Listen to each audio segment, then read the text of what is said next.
Joan of Arc was born around 1412 in Domremy, a peasant village in northeastern France, located in a region disputed by rival factions during the Hundred Years' War. She was the daughter of Jacques d'Arc and Isabelle Romay, well-off peasants but without education or political influence. From a young age, she grew up in an environment marked by armed raids, looting, and constant fear of the English and their Burgundian allies, while the authority of the French king seemed increasingly weak. In this context of crisis, Joan began to claim that she heard voices of divine origin. According to her later testimony, around the age of 13 she had her first visions, in which St. Michael, St. Catherine, and St. Margaret spoke to her and entrusted her with a specific mission to help free France from English rule and to lead the Dauphin Charles to his legitimate coronation. For years she kept this secret almost entirely to herself, sharing it only with a few trusted people until she finally decided to act. Convinced that her mission was urgent, at the age of 16 or 17, she left her village and sought the support of local authorities. She presented herself to Robert de Baudricourt, commander of Vaucouleurs, asking him for an escort to reach the Dauphin. At first, she was taken for a naive or fanatical young woman and was rejected.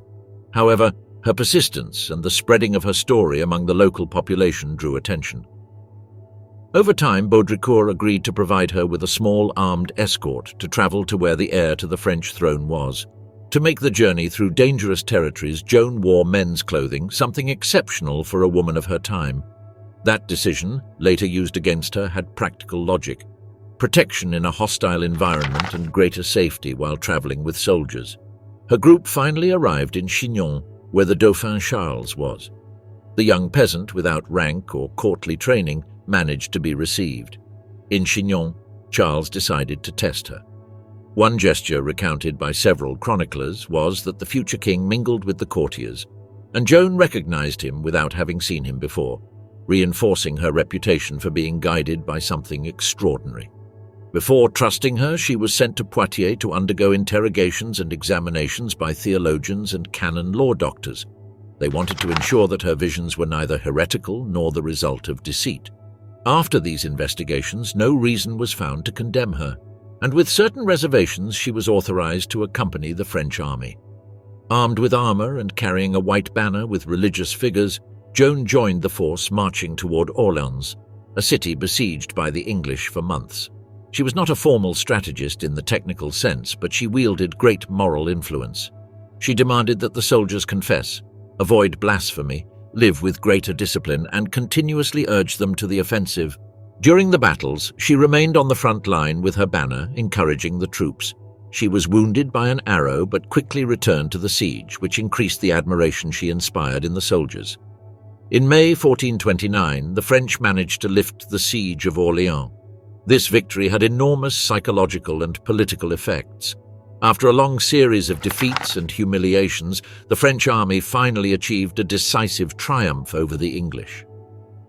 Joan, presented as God's envoy, became a tangible symbol of hope and renewal for the Dauphin's cause.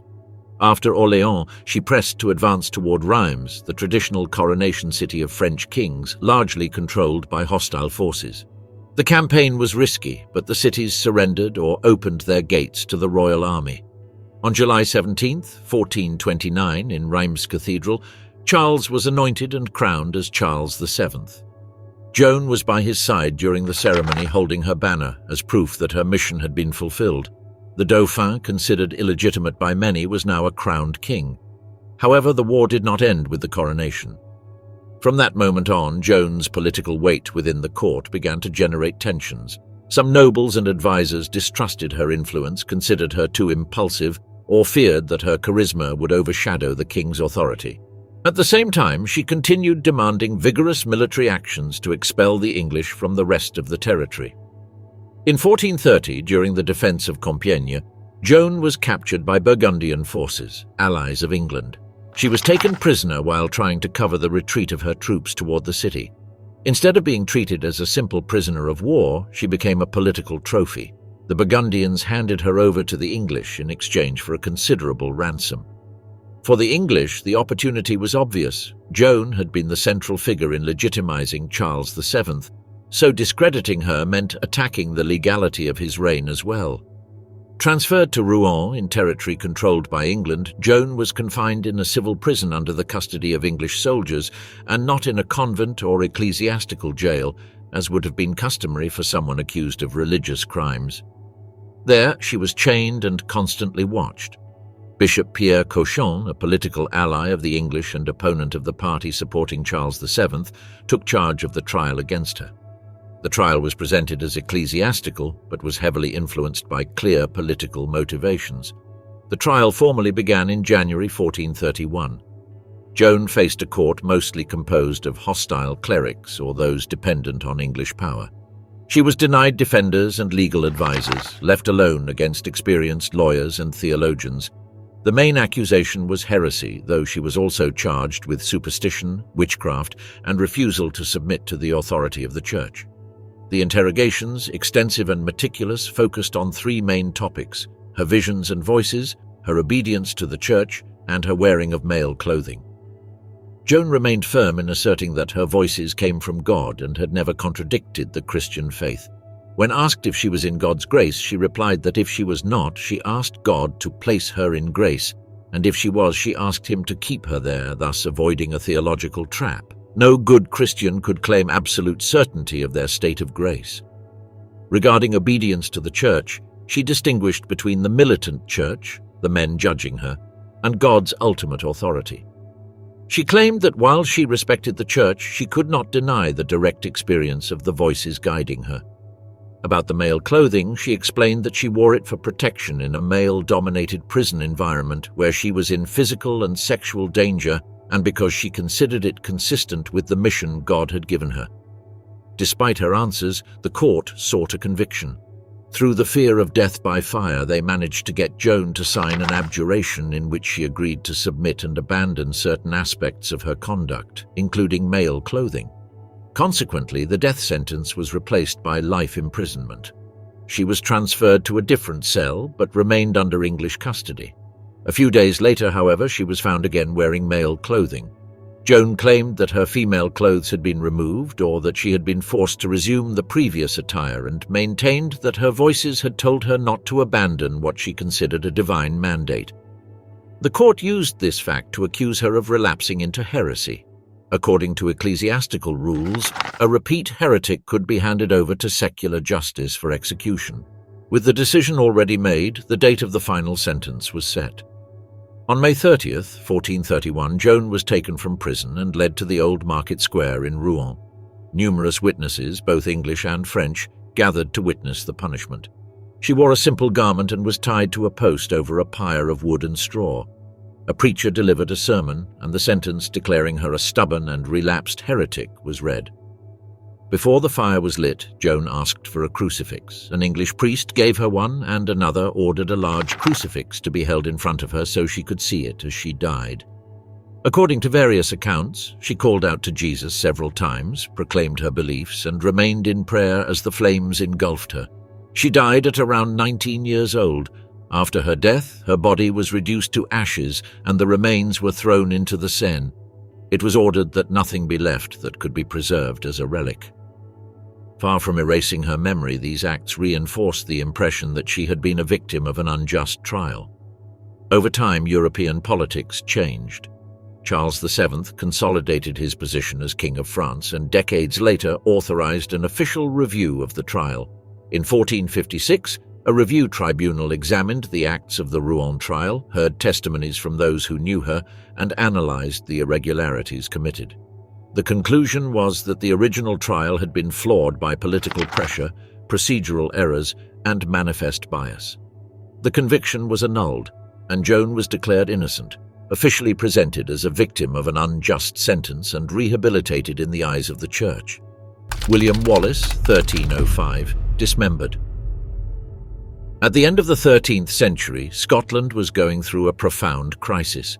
The death of King Alexander III and shortly afterward that of his granddaughter Margaret, the Maid of Norway, left the throne vacant and unleashed a struggle among powerful lineages such as the Balliols and the Bruces.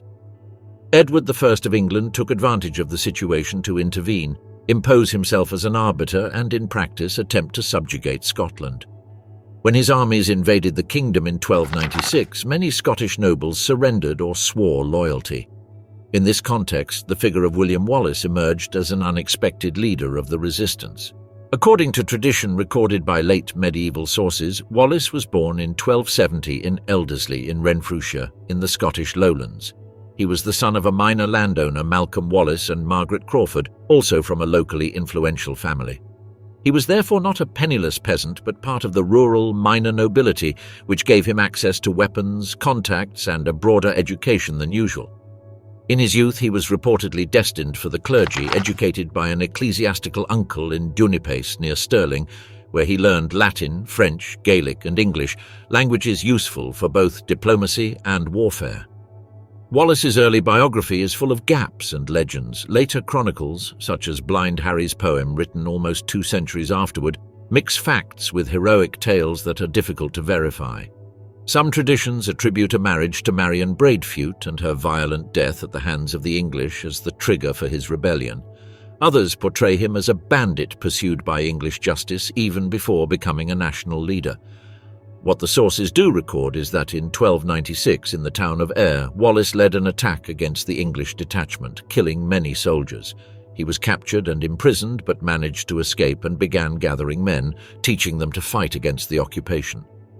While Scotland was fragmented among rival noble factions, Wallace organized a resistance that relied not on the great clans, but on peasants, artisans, and small landowners. In a short time, he gained a reputation as a bold leader who harassed English garrisons, raided enemy positions, and avoided frontal combat when it was disadvantageous. The political context was chaotic. After Margaret's death, Edward III's attempt to unite the two kingdoms through marriage collapsed, and the succession dispute opened the door to English military intervention. The Scottish defeats at Dunbar and Berwick and the humiliation of King John Balliol consolidated English dominance, but also fueled resentment that figures like Wallace channeled into rebellion. Wallace's great leap came with the Battle of Stirling Bridge on September 11, 1297. Alongside Andrew de Moray, he assembled a Scottish army that seemed numerically inferior to the English forces led by the Earl of Surrey, about 300 heavy cavalry and around 10,000 infantry. The key lay in the terrain and patience. The Scots waited until part of the enemy army crossed the narrow bridge over the River Forth and only then launched the attack. As new English soldiers advanced without being able to deploy, the pressure on the structure increased, the bridge collapsed, and many men drowned in the river. Those who had crossed were massacred before reinforcements could arrive. It was a total victory. The English defeat had a devastating impact.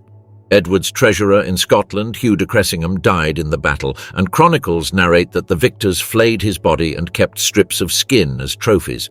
It is even said that Wallace made a sword belt from one of them.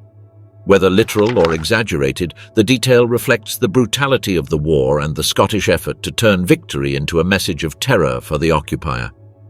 After Stirling, Wallace was named Guardian of Scotland, ruling on behalf of the deposed King Balliol and leading the armed struggle. During this period, he organized raids into northern England, attacking, among other targets, the city of York, a key point in English defense. The rise of Wallace, however, soon clashed with the reality of a much more powerful enemy. Edward I decided to take personal command and in 1298 gathered a large army to crush the rebellion. On July 1st of that year, the armies met at Falkirk. Wallace relied on a tactic based on schiltrums, tight infantry formations armed with long spears, designed to break or stop cavalry charges. At first, the English cavalry struggled to penetrate those walls of steel points, but then the Welsh archers, famous for their longbow and devastating skill, came into action. The projectiles opened gaps in the Scottish formations, which ultimately disintegrated under the combination of arrows and cavalry attacks. It was a harsh defeat that cost Wallace his position as guardian. From then on, he ceased to be the official leader of the kingdom, although he remained a troublesome warlord for England. In the following years, Wallace partially disappears from the chronicles. Some indications suggest he travelled to the continent seeking diplomatic support, trying to gain the favour of France and other European powers against Edward I. The truth is that he continued to be a wanted figure. Edward placed a price on his head, and the English authorities intensified the pursuit. Despite changing hideouts and using forests and rough terrain to escape, the noose tightened. Finally, on August 5, 1305, he was betrayed by John de Menteith, a Scottish noble who, according to tradition, handed him over to the English at Robroyston near Glasgow. Captured, Wallace was first taken to Carlisle and then to London in a long 17-day journey, chained, fed only bread and water, and displayed to the public as an exemplary prisoner. Upon arriving in the capital, he was imprisoned awaiting a trial that in reality already had a predetermined sentence. The trial took place in Westminster Hall with great symbolic display. The main charges were high treason against King Edward I and crimes against English civilians. Wallace vehemently denied the crime of treason with a simple argument. He had never sworn loyalty to the King of England, so he could not betray him. That defence, however, carried no weight before a court representing the power that had declared him a rebel and bandit from the start. The verdict was decided in advance: guilty. The chosen punishment was not just any punishment, but the exemplary punishment reserved for traitors, being hanged, drawn, and quartered. On August 23, 1305, Wallace was taken from prison, stripped and tied by the heels to a horse. Dragged from Westminster Palace to Smithfield, he travelled about 6 kilometres of streets amid insults, blows, and stones from the crowd. At Smithfield, he was hanged, but not enough to break his neck. The intention was not a quick death, but to provoke unconsciousness and continue the torment. Still alive when taken down, he was emasculated, eviscerated, and forced to watch his intestines burned before him. Only then was he beheaded. This was the established method of execution for those convicted of high treason, a calculated combination of humiliation and cruelty intended to intimidate anyone who thought of following his example. The punishment did not end with death. Wallace's body was cut into 4 parts. His head was preserved in tar and placed on a spike on London Bridge, alongside those of other Scottish rebels like John and Simon Fraser, as a permanent warning. His limbs were distributed to various locations: Newcastle, Berwick, Perth, and Aberdeen, all important centres for English administration or the border.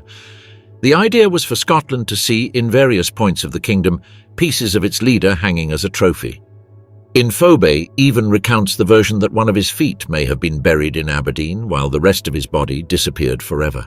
Jacques de Molay, 1314, burned alive.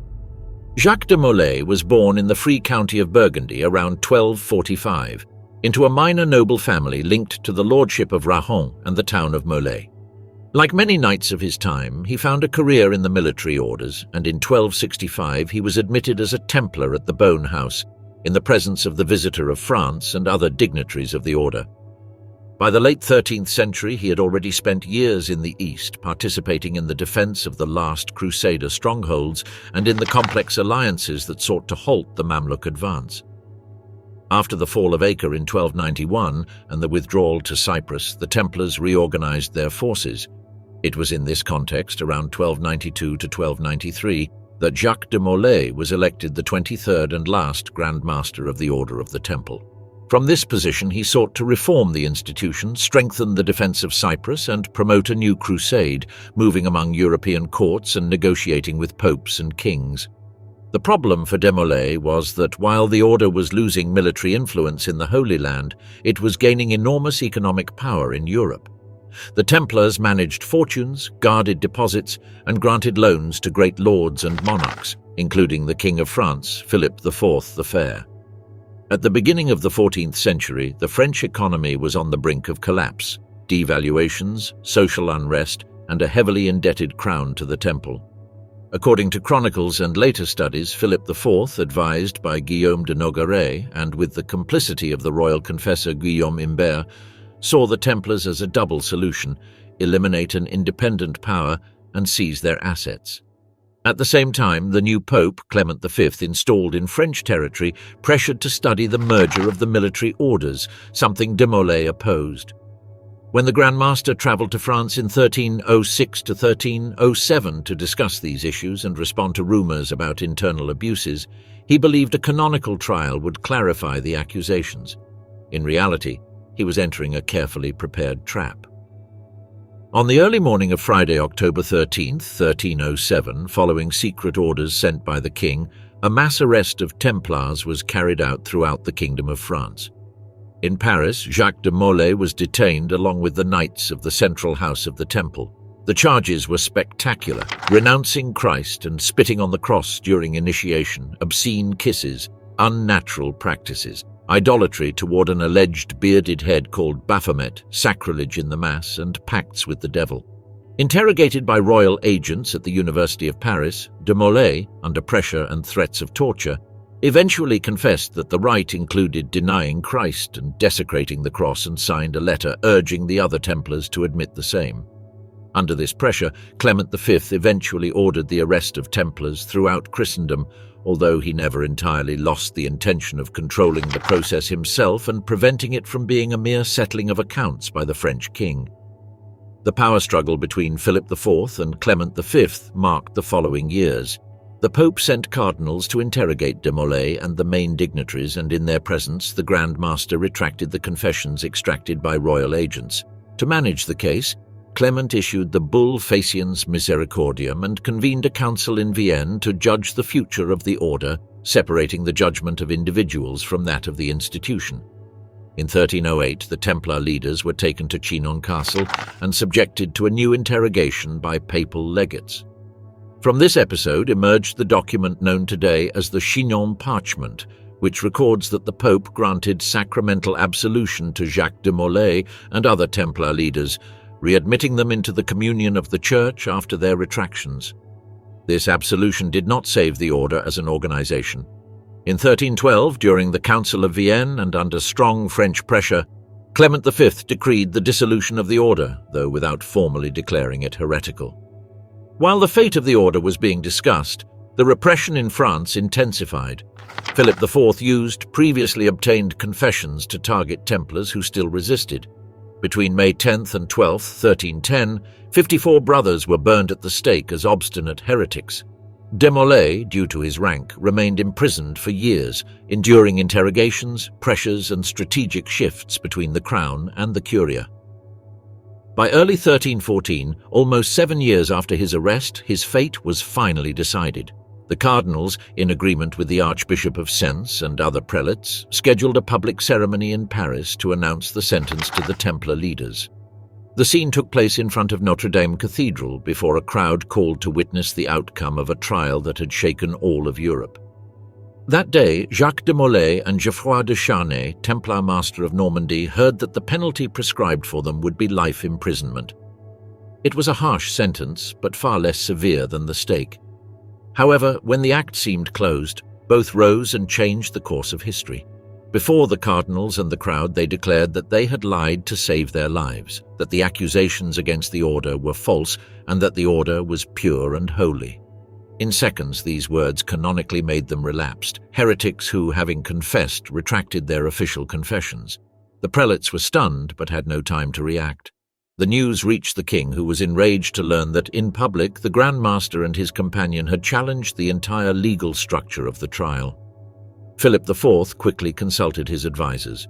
The jurist's ruling was clear.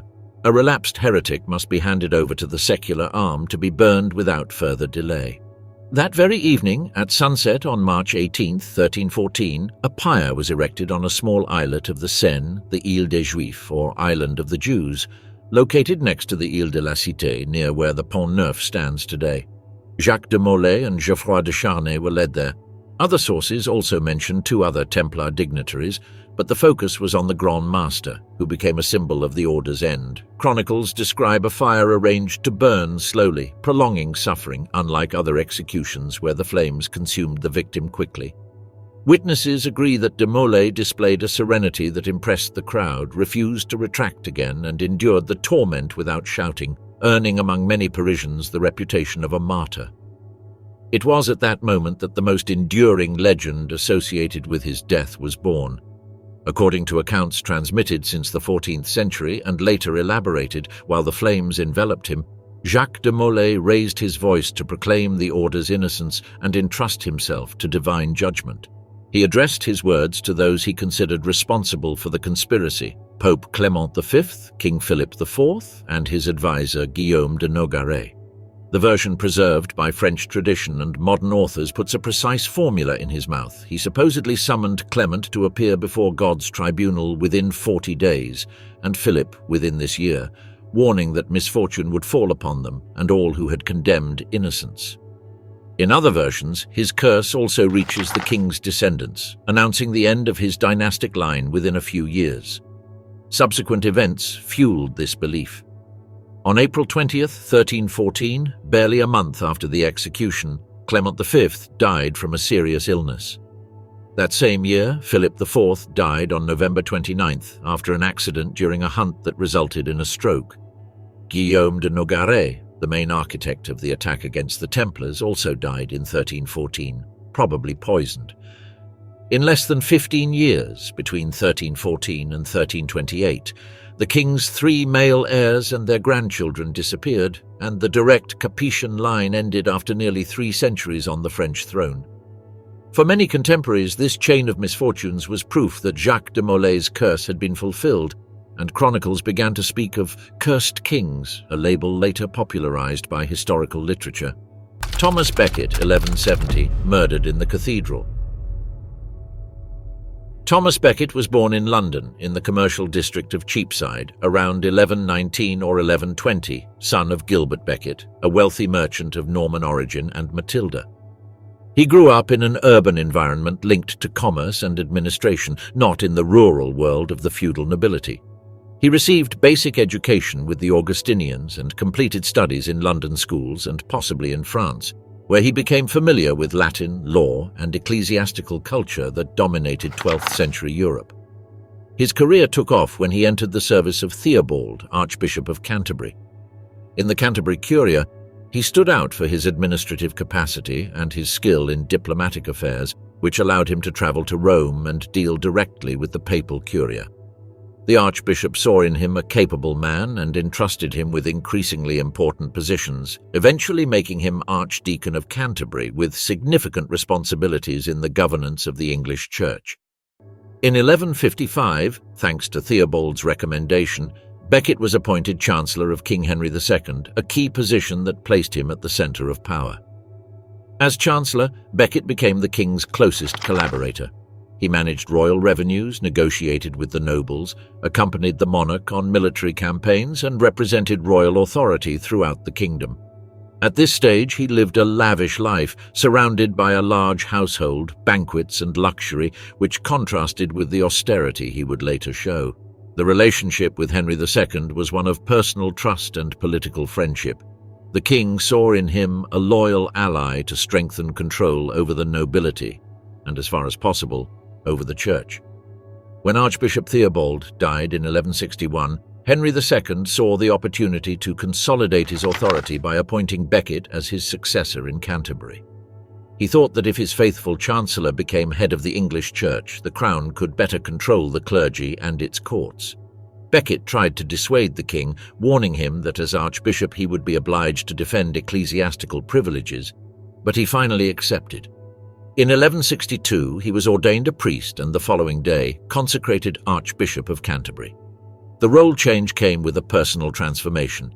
He abandoned luxury, adopted a more austere life, practiced penances, distanced himself from the court, and began to act as a defender of the church's freedom against royal power. The conflict between Henry II and Becket soon erupted.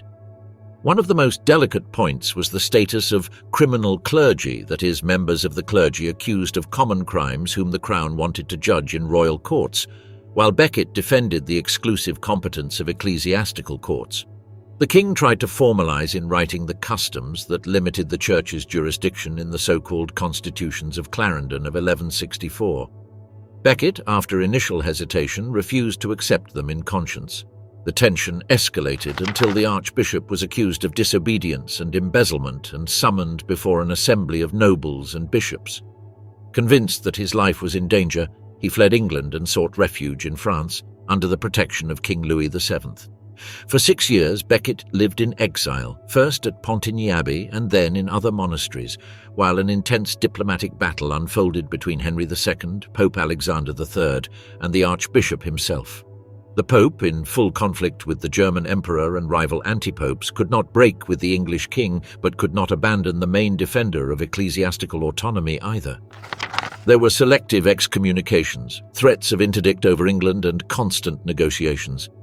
Finally, in 1170, a fragile agreement was reached. Becket could return to Canterbury and peace would be restored, although many details remained unresolved.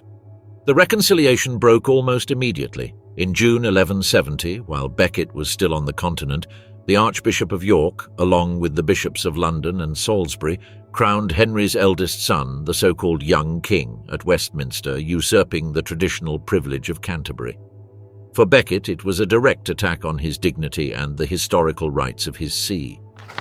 In November, already back in England, he excommunicated the implicated bishops and refused to lift the sanction. Those prelates fled to Henry II's court and convinced him that the Archbishop was challenging his authority and questioning the legitimacy of the coronation. Enraged by the news, Henry II uttered angry words at his court in Normandy, which chronicles convey with variations, but which his knights interpreted as an invitation to eliminate the troublesome priest who opposed him. 4 of them, Reginald Fitzurse, Hugh de Morville, William de Tracy, and Richard le Breton, set out for England without a formal written mandate, but convinced that they were acting in service of the king. On December 29, 1170, they arrived in Canterbury, first went to the Archbishop's palace and then to the cathedral, where Becket was preparing for Vespers with the monks. Contemporary accounts, such as that of the monk Edward Grimm, agree on the essential lines. The knights entered the sacred enclosure armed and demanded that Becket go to Winchester to answer to the king. He refused.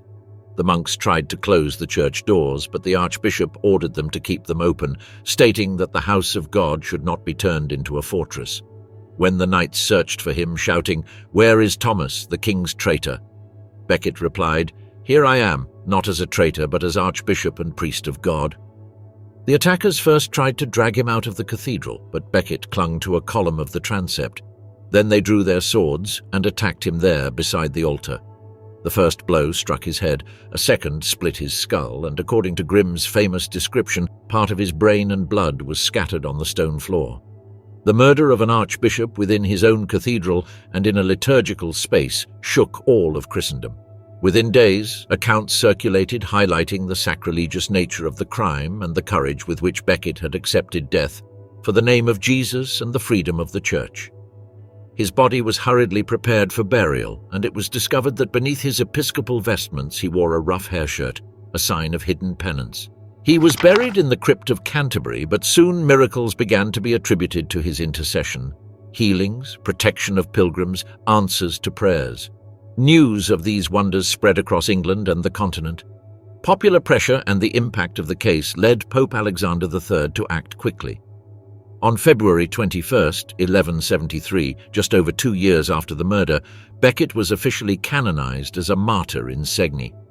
In the same year, his sister Mary was appointed Abbess of Barking as a gesture of reparation. Meanwhile, Henry II faced the revolt of his own sons and part of the nobility. Many saw in these misfortunes a punishment for the death of the Archbishop. In 1174, the king made a dramatic gesture of penance. He travelled to Canterbury, stripped off his royal clothes, walked barefoot to the shrine, and allowed the monks to ritually flog him before spending the night in vigil by the saint's tomb. In the following decades and centuries, the cult of Thomas Becket became one of the most important in Europe. The crypt and later the great shrine built in the Trinity Chapel of Canterbury were filled with ex-votos of gold, silver, and precious stones offered by grateful pilgrims. In 1220, his remains were solemnly moved from the original tomb to a lavish golden and jewelled shrine in a ceremony presided over by King Henry III and Archbishop Stephen Langton. Canterbury became an international pilgrimage centre, immortalised centuries later by Geoffrey Chaucer in the Canterbury Tales. The image of Becket's martyrdom spread throughout medieval iconography, in stained glass, illuminated manuscripts, reliquaries, and official seals. On the seal of the Canterbury City Corporation of 1318, the scene of his murder already appears. and his arms, 3 black choughs on a silver field, influenced the city's coat of arms, which added the Lion of England in the chief. Heraldry, art, and popular devotion consolidated the figure of the murdered archbishop as a symbol of the church's resistance to political power. The material end of his shrine was as violent as his death. In 1538, during the dissolution of the monasteries, Henry VIII ordered the destruction of Becket's shrine in Canterbury, the confiscation of its treasures, and the erasure of references to the traitor, who had once been a symbol of ecclesiastical independence. His remains were removed from the shrine, crushed and scattered according to later sources. Nevertheless, the memory of Thomas Becket survived the destruction of his tomb. He continues to be venerated by the Catholic Church and remembered in the Anglican Communion as one of the most significant martyrs of medieval Europe. Jan Hus, 1415, burned for heresy. Jan Hus was born around 1370 in Husinec, a small village in southern Bohemia, into a poor peasant family. His father died while he was still a child, and his mother raised him with great difficulty. From an early age, he was drawn to religious life. He served as an altar boy, sang in the church choir, and devoured the pious books that came into his hands. That childlike piety, combined with remarkable intelligence, led him to study everything that circumstances allowed. Thanks to charitable assistance, Hus was able to enroll at the University of Prague, where he studied arts and theology. He had no personal means to fund his studies, but he soon stood out for his diligence and intellectual ability. He earned academic degrees, became a teacher, and eventually rose to be rector of the Charles University. In 1400, he was ordained a priest and was soon entrusted with prestigious positions. He became dean of the Faculty of Arts and, by order of King Wenceslaus of Luxembourg, preacher at St. Michael's Church and later at the Bethlehem Chapel in Prague, a temple built precisely to offer sermons in Czech to the common people. From that pulpit, Hus began to articulate a reform program. He preached in Czech, criticized the ostentation of many clerics, denounced the sale of positions and the accumulation of wealth, and was scandalized by the moral life of much of the high clergy. The Western Church was also going through the Western Schism, with several rival popes claiming the obedience of the faithful. Hus pointed to this division from the pulpit as a scandal. If the Church was supposed to be one, how could it have 2 or 3 heads in conflict? His thought partly drew on the ideas of the Englishman John Wycliffe. Although Rome had condemned many of Wycliffe's writings, copies circulated in Bohemia which Hus read, translated, and commented on.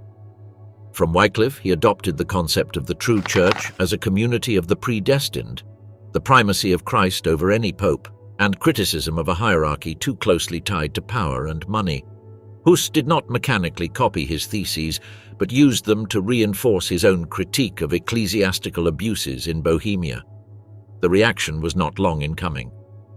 In 1409, Pope Alexander V issued a bull ordering the persecution of Wycliffe's doctrines and the burning of his books. The Archbishop of Prague, obeying Rome, collected and destroyed manuscripts and prohibited preaching ideas considered dangerous. Hus, who had publicly defended some of these theses, was excommunicated. Even so, he continued preaching, protected for a time by his popularity among the people and by the support of King Wenceslaus himself, who was interested in using the conflict with the Church to assert himself against Rome. The situation became even tenser when Antipope John XXIII, arising from the attempt to resolve the schism at the Council of Pisa, proclaimed a crusade against his rival and ordered the massive sale of indulgences to finance it. Hus attacked this campaign from the pulpit. He affirmed that the forgiveness of sins could not be bought with money but depended on sincere repentance. He argued that the Pope had no right to use the sword and that the Church should follow Christ in poverty. Some of his followers publicly burned the bulls, challenging papal authority. Rome responded with a new excommunication, this time much harsher, and with an interdict on Prague. To prevent the entire city from suffering spiritual and political consequences, Hus decided to leave the capital in 1412 and retired to the countryside, where he continued writing theological treatises and open letters defending his positions. Meanwhile, Emperor Sigismund, brother of the King of Bohemia, promoted the convocation of a great council in the German city of Constance, intended to end the schism and undertake a general reform of the Church. The council opened in November 1414. Hus, convinced of the righteousness of his doctrine and eager to clarify his situation, decided to attend. Sigismund granted him an imperial safe conduct guaranteeing his security during the journey and stay, and Hus departed for Constance in October 1414, writing his will beforehand in case something went wrong. He arrived in the city on November 3rd, 2 days before the official opening of the council. The promised protection lasted little. Influenced by hostile Bohemian clerics and by the reputation of agitator that preceded him, the more conservative theologians of the council saw in him a dangerous heretic. On November 28th, he was arrested despite the safe conduct and imprisoned first in a Dominican building and then in Gottlieben Castle under very harsh conditions. Hus became seriously ill during his confinement, but recovered enough to be tried. His texts were examined and propositions considered erroneous by the council were extracted from them. The accusation identified him as a disciple of Wycliffe, denier of papal authority, critical of the sacraments, and promoter of a model of church that undermined the traditional hierarchy. Hus defended that he would only accept retracting what was proven false by Scripture.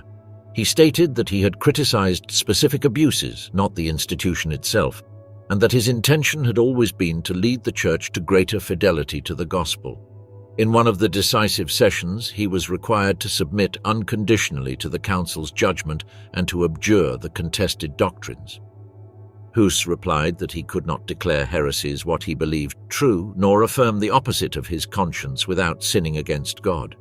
He refused to sign generic formulas of retraction and continued insisting that if specific errors were pointed out to him based on the Bible, he was willing to correct them. This resistance placed him in the category of the obstinate, not only suspicious but stubborn in error. On July 6, 1415, the council pronounced the final sentence. Hus was declared a heretic and his degradation from the clerical state was ordered. In a symbolic ceremony, he was stripped of his priestly garments, a paper mitre painted with demons and the inscription Heresiarcha was placed on his head, and he was handed over to the secular arm for execution. He was taken to the outskirts of Constance, tied to a post over a pyre of wood and straw. There he was offered one last chance to save his life if he retracted. He refused. According to eyewitness accounts, he died praying and singing hymns, asking God to forgive his enemies. His ashes were collected and thrown into the Rhine to prevent relics from being preserved. The news of his death provoked an explosive reaction in Bohemia. Many nobles sent a letter of protest to the council defending Hus's memory as that of a just and Catholic man and condemning his execution. In parishes and cities, preachers and lay people who shared his ideas radicalized their stance. The Hussite movement, which already existed as a reform current, transformed into a political and military force. Deep reforms were demanded, including communion under both kinds for the laity, the use of the vernacular in the liturgy, and the limitation of ecclesiastical lords' power. Rome and the emperor responded with crusades to crush the dissent, but the campaigns failed. Between 1420 and 1430, the Hussite armies, organized around leaders such as Jan Žižka, repeatedly defeated the forces sent against them. The so-called Hussite Wars not only devastated Bohemian territory, but forced imperial and curial power to negotiate with a movement born directly from Hus's martyrdom. Finally, the Basel agreements recognized certain religious particularities for Bohemia long before the Protestant Reformation triumphed in other regions of Europe. A century later, Martin Luther would see Jan Hus as a precursor and read his writings with admiration, confirming the role of the Czech reformer as a link between the medieval church and the Reformation. Conradin of Swabia, 1268, publicly beheaded. Conradin was born on March 25, 1252, at Wolfstein Castle near Landshut in Bavaria. He was the son of King Conrad IV of Germany and Isabel of Bavaria and grandson of Emperor Frederick II of Hohenstaufen. From the cradle he accumulated more nominal than actual titles. Upon his father's death in 1254 he was recognized as Duke of Swabia and as King of Jerusalem and Sicily by the supporters of the Hohenstaufen house, although in practice he was a child with no real control over those territories. Very soon he became the last direct heir of a dynasty that had spent decades confronting the papacy for dominance over Italy. Orphaned of his father at the age of 2, Conradin grew up at the court of his uncle and guardian Louis II, Duke of Bavaria, There he secured at least control over what remained of the Duchy of Swabia, while his rights over Sicily and Jerusalem were left in the hands of distant regents. In the east, a relative of the royal house of Cyprus exercised the regency of the Kingdom of Jerusalem. In southern Italy, Conradin's half-uncle Manfred first governed Sicily as regent and then, from 1258, as de facto king after circulating the rumor that his nephew had died and crowning himself in Palermo. The papacy, determined to eliminate Hohenstaufen power, even forbade Conradin from being elected king of the Romans and offered his German lands to other princes. The papal offensive against the Hohenstaufen focused on Italy.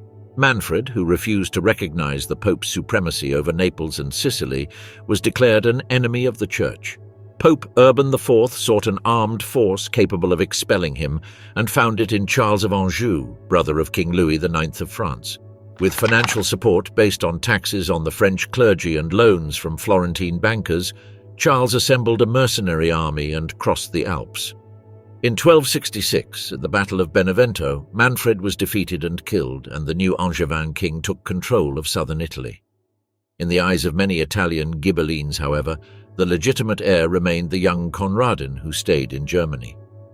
Conradin fully assumed his titles in 1262 when he took effective possession of the Duchy of Swabia. The first offer to intervene in Italy came, paradoxically, from the Guelphs of Florence, who asked him to take up arms against Manfred. His uncle Louis rejected that invitation. Everything changed after Benevento. With Manfred dead and Charles of Anjou installed in Naples, it was the Ghibelline cities that sent emissaries to Bavaria to ask him to liberate the kingdom. Among them was Guido da Montefeltro, on behalf of Henry of Castile, senator of Rome, who guaranteed him the city's support. To finance the enterprise, Conradin pawned lands and rights in Germany, crossed the Alps, and published a manifesto in Verona in which he outlined his rights to the Sicilian throne. Meanwhile, in 1267, a Spanish fleet in the service of his supporters landed at Sciacca on the Sicilian coast. Around him, an uprising against Angevin rule broke out. Most of the island rebelled, and only Palermo and Messina remained loyal to Charles. The uprising spread to Calabria and Apulia, giving the impression that southern Italy was ready to return to the Hohenstaufen orbit. Faced with this threat, Pope Clement IV excommunicated Conradin at the end of 1267. Despite the condemnation, the campaign seemed to advance. As he descended into the peninsula, the young prince was received with enthusiasm in Verona, Pavia, Pisa, and Siena, and his allies proclaimed him King of Sicily. In July 1268, Conradin entered Rome to acclaims, despite being excommunicated. The city, under the influence of Henry of Castile, became the great showcase of his cause. Processions, oaths of loyalty, and carefully directed propaganda presented the 16-year-old boy as a restorer of justice and legitimate heir of Frederick II. However, behind the pageantry persisted serious problems: insufficient funding, desertions among the German nobility, and the constant threat of Charles of Anjou, who maintained a professional army in the south. Encouraged by the initial successes and convinced that victory was only a matter of time, Conradin even began to preemptively distribute Sicilian lands among his followers, a gesture that later would seem tragically premature. The decisive encounter took place on August 23, 1268, on the plain of Tagliacozzo in the Abruzzi. Conradin's army, a multinational force of Italian, Spanish, Roman, Sicilian, and German knights, faced the troops of Charles of Anjou, who were fewer in number but better coordinated. In the first phase of the battle, the Ghibellines seemed to achieve a complete victory. The Spanish cavalry under the command of Infante Henry of Castile broke the enemy lines, captured the Angevin banner, and killed a knight wearing Charles's own armor, which led many to believe that the king had died. Confident of victory, various contingents scattered in pursuit and plundering of the rival camp. It was then that Charles, who had kept a reserve of veteran knights hidden behind a hill, launched his counterattack. His fresh force fell upon Conradin's troops, disorganized after the false end of the battle, and destroyed them. The defeat at Tagliacozzo marked the last major military attempt of the Hohenstaufen in Italy. Conradin managed to escape the battlefield and return to Rome, but the political situation had changed. The Guelphs, supporters of the Pope and the Angevins, had regained control of the city, and the young king was no longer welcome. Following the advice of his close associates, He left Rome and headed toward the Tyrrhenian coast to the castle of Astura, intending to embark for Sicily or return to a safe territory. There, however, he was arrested and handed over to the men of Charles of Anjou. Transferred to Naples, he was imprisoned in the Castel dell'Ovo alongside his inseparable friend, Frederick of Baden, another young prince who had shared the Italian campaign. The capture opened the way for a decision that many contemporaries considered extreme.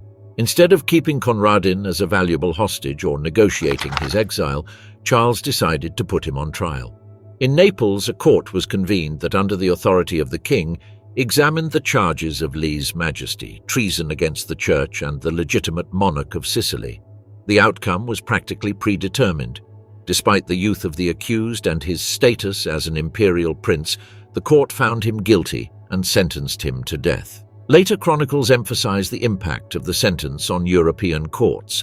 The public execution of a 16-year-old heir broke the usual practices of dynastic warfare, where defeated princes were usually integrated, watched, or used as bargaining pieces, not beheaded like common rebels.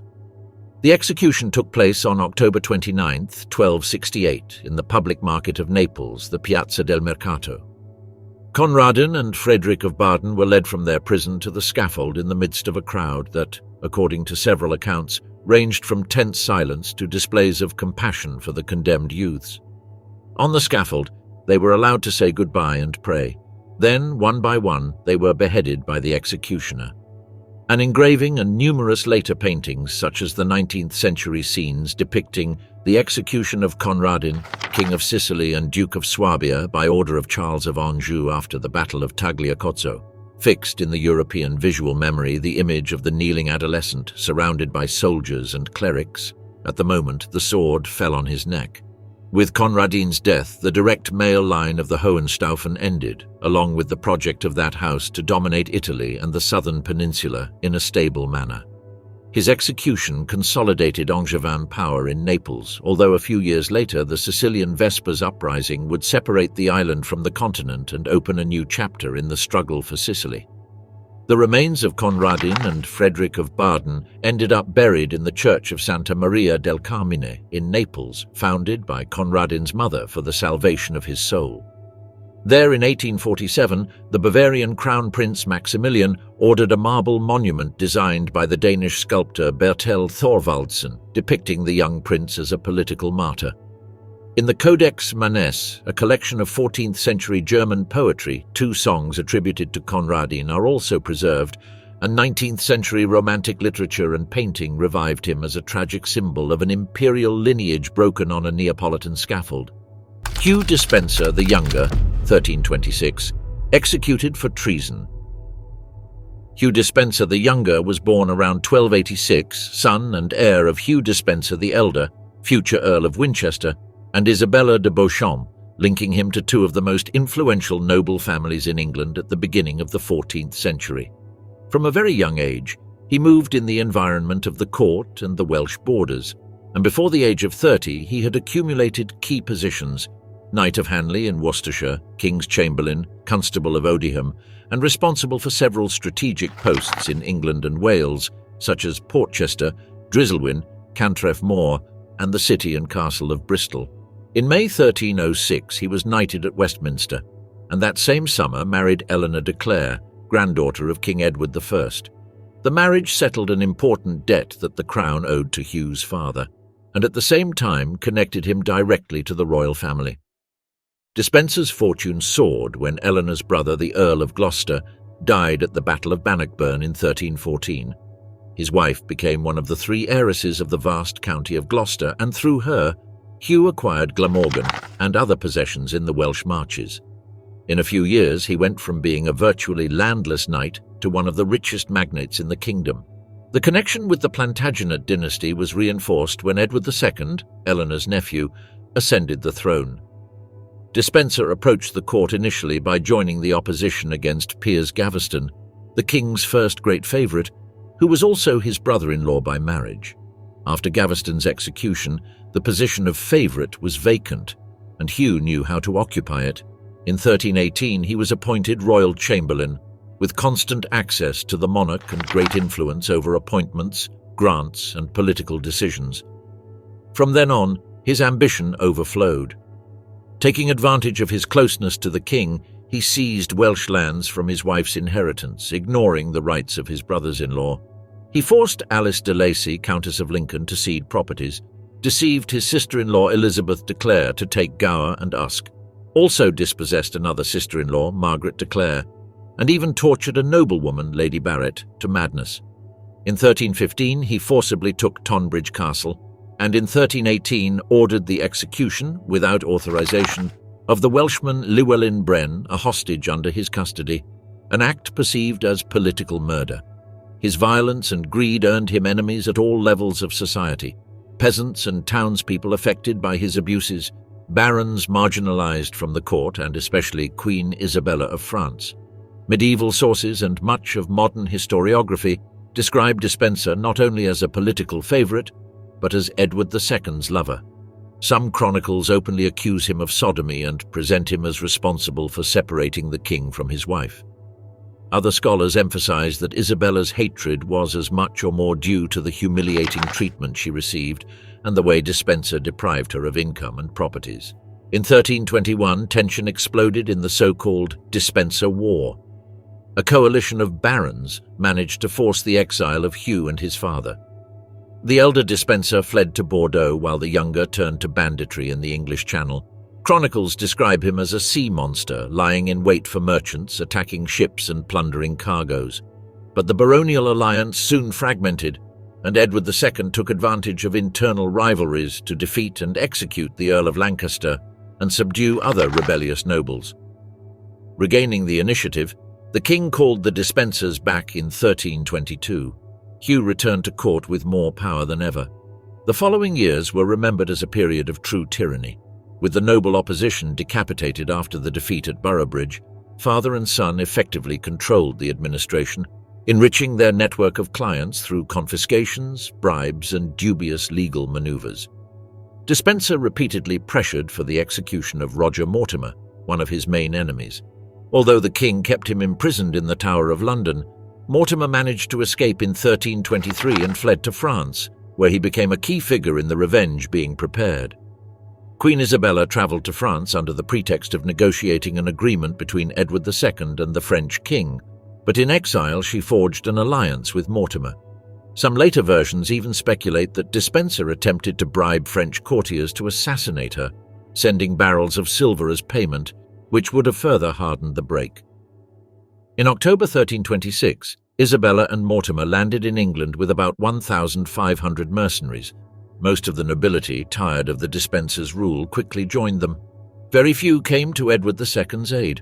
Edward, accompanied by Hugh the Elder and Hugh the Younger, fled westward with a considerable sum of the royal treasure, attempting to reach Wales.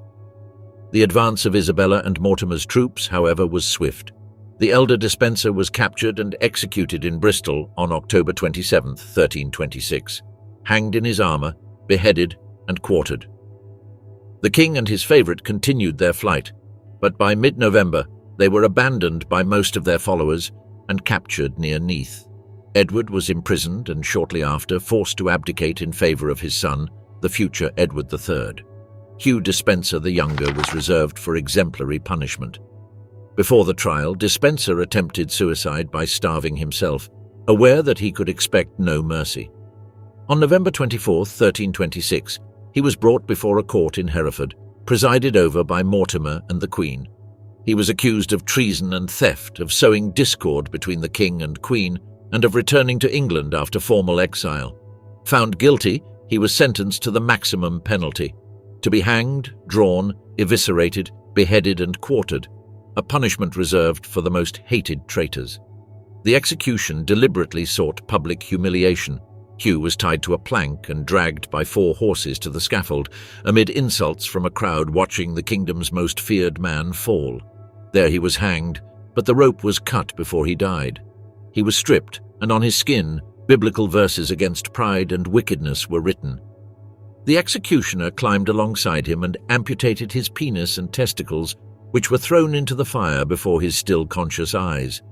Emasculation, though not explicitly in the sentence, was a common practice in cases of treason linked to sexual accusations. Next, his belly was opened from top to bottom, and his entrails were gradually removed, reserving the heart for last. All organs were thrown into the flames. The chronicler notes that just before dying, Despenser let out a frightful, inhuman scream, received with joy by the spectators. After the evisceration, the corpse was beheaded, and the body was cut into 4 parts. The head was displayed atop the gates of London as a warning, while the quarters were sent to different cities. Mortimer and Isabella witnessed the scene alongside their allies, celebrating the fall of the man who had symbolized the tyranny of Edward II's reign. Afterward, Despenser's widow requested the return of the body to bury it in the family estates in Gloucestershire, but she received only the head, a thigh bone, and some vertebrae remains that ended up in Tewkesbury Abbey. In 2008, a study of a skeleton found in Halton Abbey, Staffordshire, suggested it could be part of Hugh's mutilated remains due to traces of quartering and decapitation, although radiocarbon dating and the estimated age of the individual do not entirely match Despenser's. Wat Tyler, 1381, killed during negotiations. Walter Wat Tyler, of whom little firm biographical data is known, was probably born around 1341 in Kent or Essex. His surname seems to derive from his profession, tile setter, rather than from a noble lineage. Chronicles describe him as a common man, possibly a veteran of the 100 Years' War who would have learned military discipline and weapon handling before returning to life as a craftsman. The background of the uprising that would make him famous was an England struck by the Black Death, with massive depopulation, labour shortages, and lords determined to keep wages and feudal obligations frozen despite the new social reality. To this structural tension were added the enormous burdens of the 100 Years' War against France, financed at the expense of new taxes that fell disproportionately on peasants, artisans, and the lower classes. The immediate trigger was the poll tax, a fixed sum that every person over 15 had to pay, rich or poor, making it especially regressive. 3 successive poll taxes between 1377 and 1381 exhausted the people's patience. The last collection, tripled compared to the previous ones, lit the fuse. In May 1381, in Fobbing, peasants and villagers rejected the collectors. The conflict quickly spread through Essex and Kent. What began as a tax strike against hated collectors turned into a general uprising. In this climate of unrest, Tyler emerged as the leader of the Kent contingents. Sources do not agree on how he took the lead of the movement, but they agree that when thousands of peasants and workers began coordinating their march to London, he already appeared as a recognized leader with clear military and political authority. The radical priest John Ball, released from prison by the rebels, provided the egalitarian discourse that ignited the imagination of many. His famous question, "When Adam, Doug, and Eve spun, who then was the gentleman?" became a slogan of the revolt. The groups from Kent and Essex converged on the capital. At Blackheath, on the outskirts of London, Ball preached to the crowd, and the demands began to take shape. Abolition of serfdom, personal freedom to change lord and work, reduction of rents and feudal burdens, amnesty for rebels, and punishment for royal councillors considered corrupt. Hatred focused on specific figures: John of Gaunt, architect of the tax, the Archbishop of Canterbury, Simon Sudbury, Chancellor of the Kingdom, and the Treasurer, Robert Hales. In June 1381, the rebels entered Canterbury, freed prisoners, attacked church property, and proclaimed their challenge to feudal power. They then crossed London Bridge, helped by urban sympathisers who opened the city gates. Once inside, the insurrection broke out. Judicial and tax records were destroyed, royal officials' houses were burned, and the Savoy Palace, London residence of John of Gaunt, was looted and burned to the ground. At the same time, a group broke into the Tower of London and executed Sudbury and Hales, seen as symbols of fiscal abuse. King Richard II was barely 14. Unlike his councillors, many peasants still saw him as a monarch misled by bad advisers, and for this reason directed their rage at the royal entourage rather than the king himself. On June 14th, Richard met the rebels at Mile End. There, under pressure, he verbally accepted several of their demands: abolition of serfdom, personal freedoms, and general pardons. Some groups, trusting the royal promise, began to disperse, but Wat Tyler and the most determined corps remained armed. They distrusted that the concessions were sincere and believed that the execution of the hated councillors and a deep transformation of the feudal order had not yet been secured. The next day, June 15th, 1381, a new meeting was organised between Tyler and the king at Smithfield on the outskirts of London. Richard attended with a small entourage, accompanied by the Mayor of London, William Walworth, and other officials. Tyler arrived at the head of a contingent of armed peasants who positioned themselves at some distance, leaving their leader to approach the monarch almost alone. The chronicles describe a scene full of tension.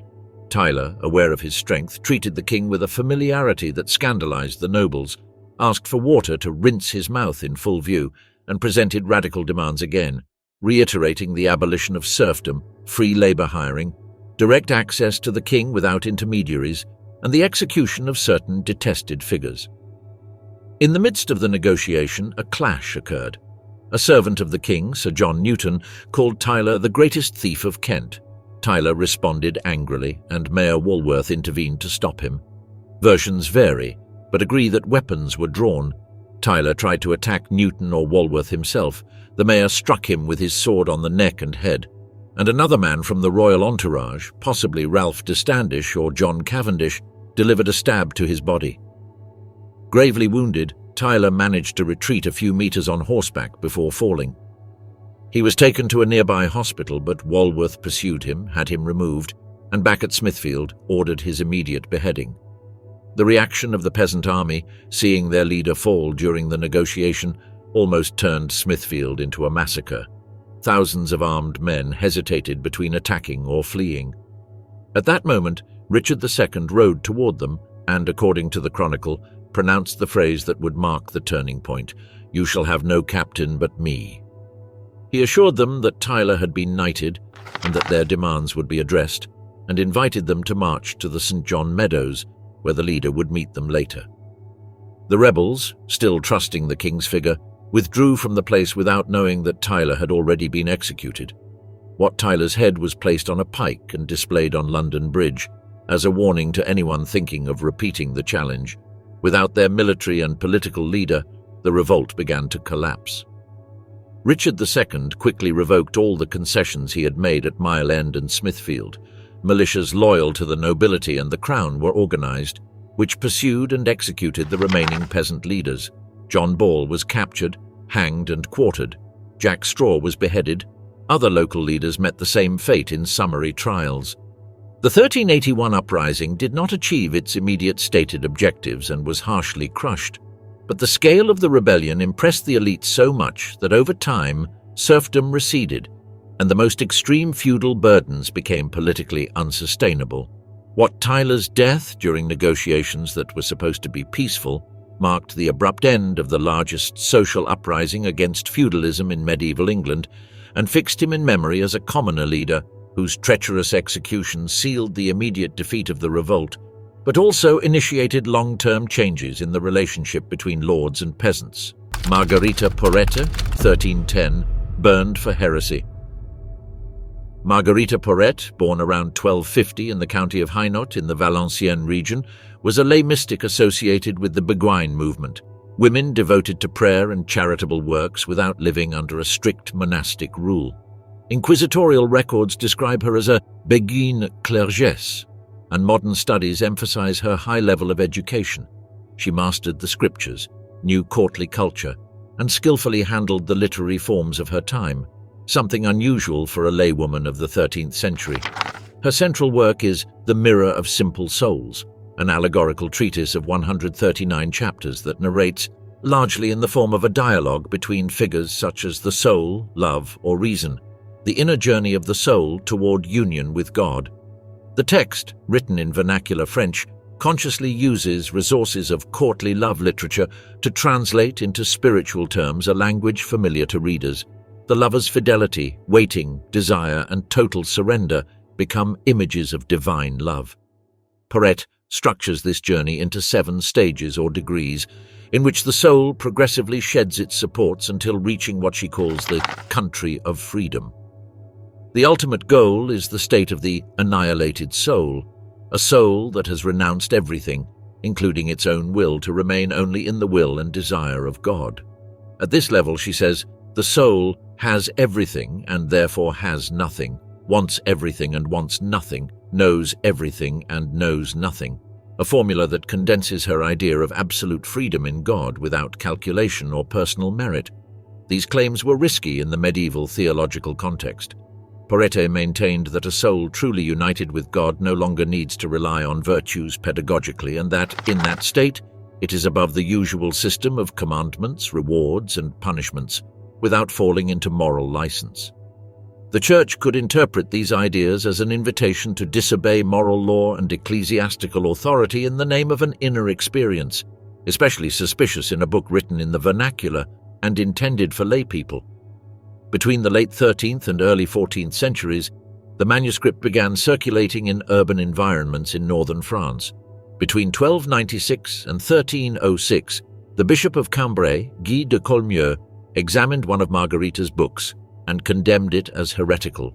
He ordered it burned in the public square of Valenciennes, in the presence of the author, and forbade her, under penalty of excommunication, from continuing to write, disseminate, or preach her ideas.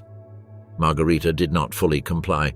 Convinced of the orthodoxy of her doctrine, she sought support among influential theologians and prelates, asserting in the book itself that she had submitted her text to the judgment of 3 ecclesiastical authorities, including the theology master Godfrey of Fontaine, from whom she allegedly received approval. The mirror continued to circulate, copied and disseminated, and later records would accuse her precisely of having persisted in spreading a previously condemned book. Around 1308, after new denunciations, she was arrested and sent to the General Inquisitor of the Kingdom of France, the Dominican William of Paris. Alongside her, a Begard, Guillard de Cressonessart, who would present himself as her defender during the trial, was also detained. Both spent approximately a year and a half imprisoned in Paris awaiting trial while the case was studied by university theologians.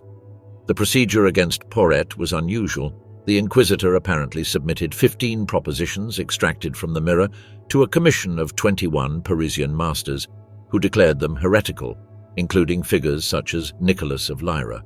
In parallel, 11 of these theologians delegated to 5 canonists the evaluation of the legal aspect, determining whether, in light of testimony from bishops and the Inquisitor of Lorraine, Margarita had relapsed after the first condemnation of her book, a necessary condition to treat her as a relapsed heretic. During the sessions, Guillard ended up confessing and was sentenced to prison. Margarita, on the other hand, consistently refused to take an oath, retract, or withdraw her book.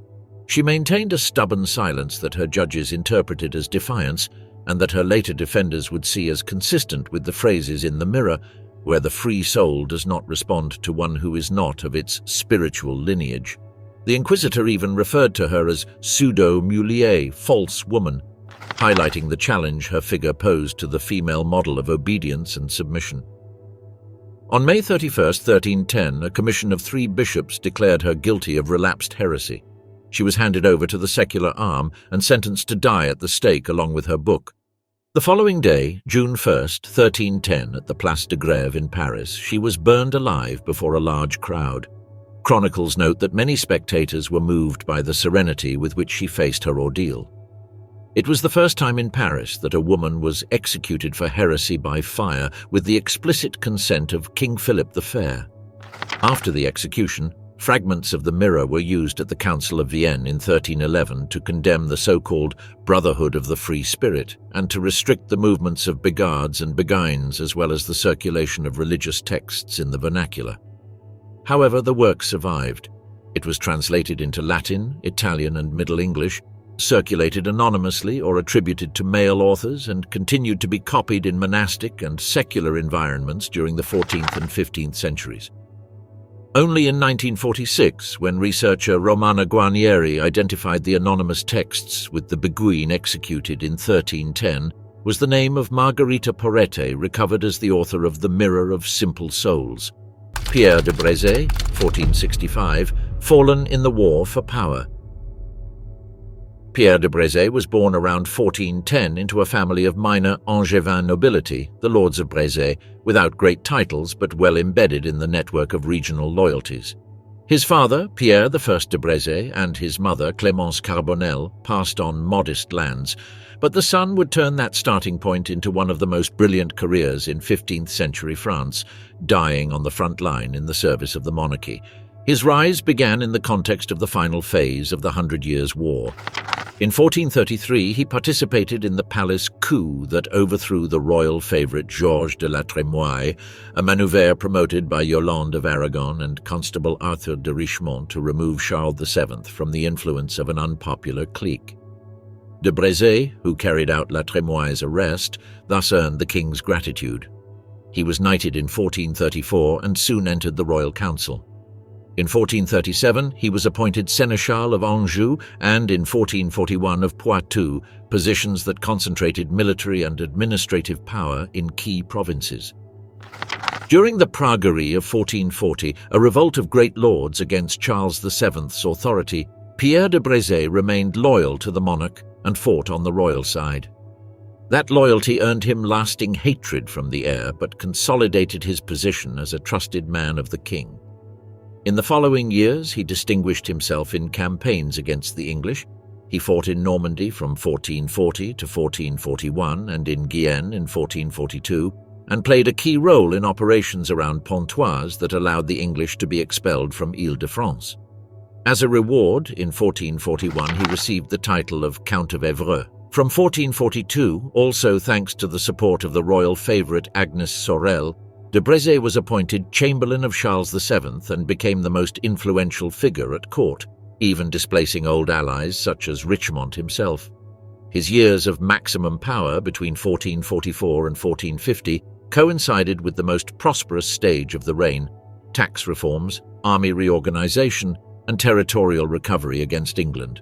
While other nobles rebelled or hesitated, Brézé embodied the model of a royal servant who enriched and advanced precisely by betting on strengthening the crown against the traditional high nobility.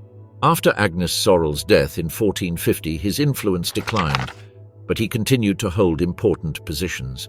He fought in the final reconquest of Normandy between 1450 and 1451 and was appointed Grand Seneschal of the province, giving him military and judicial authority over a strategically vital territory against England. Even in 1457, he led an amphibious raid against the English town of Sandwich, one of the last French offensive operations on English soil, though the action had limited results. The great turn came with the death of Charles VII in 1461. The new king, Louis XI, had not forgotten that de Brézé had fought against him during the Praguerie, nor his role as a trusted man of the previous king. Soon after ascending the throne, Louis stripped Pierre of his positions, had him imprisoned in the castle of Loches, and removed him from court. The same servant who had bolstered the monarchy against the nobility now saw the new monarch treat him as a potential rival, reflecting internal tensions in the French high aristocracy. His fall was not final. Within the framework of the Wars of the Roses, Queen Margaret of Anjou pressured Louis XI to release him, seeking an experienced commander to support the Lancastrian cause. In 1462, the so-called Chinon Agreement allowed the release of Pierre de Brézé, who accompanied Margaret to Scotland with about 800 men to provide military support to the Lancasters. After the Lancastrian defeats and retreat to France and Flanders, he returned to his country and was gradually rehabilitated. He became Seneschal of Normandy again and reconciled with Louis XI in 1464 in a delicate balance between the king's mistrust and the need for capable commanders at a time of growing noble opposition.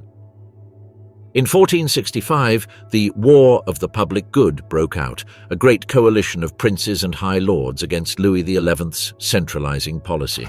Pierre de Brézé, already a veteran, firmly aligned with the monarchy. He was one of the main royal commanders alongside the Count of Maine.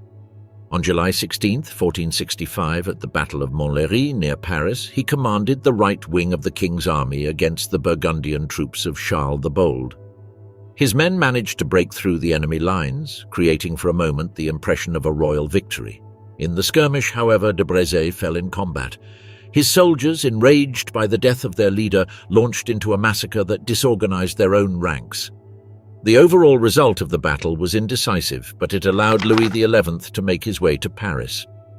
There was no trial or gallows. Pierre de Brézé died on the battlefield, But his death fits into the same power struggle that had marked his entire life, the confrontation between a monarchy in the process of strengthening and a high nobility willing to resort to open war to preserve its privileges. After his fall, his son Jacques de Brézé inherited his offices and titles, including that of Seneschal of Normandy, while Louis XI continued, not without resistance, on the path toward a more centralized monarchy at the close of the Middle Ages.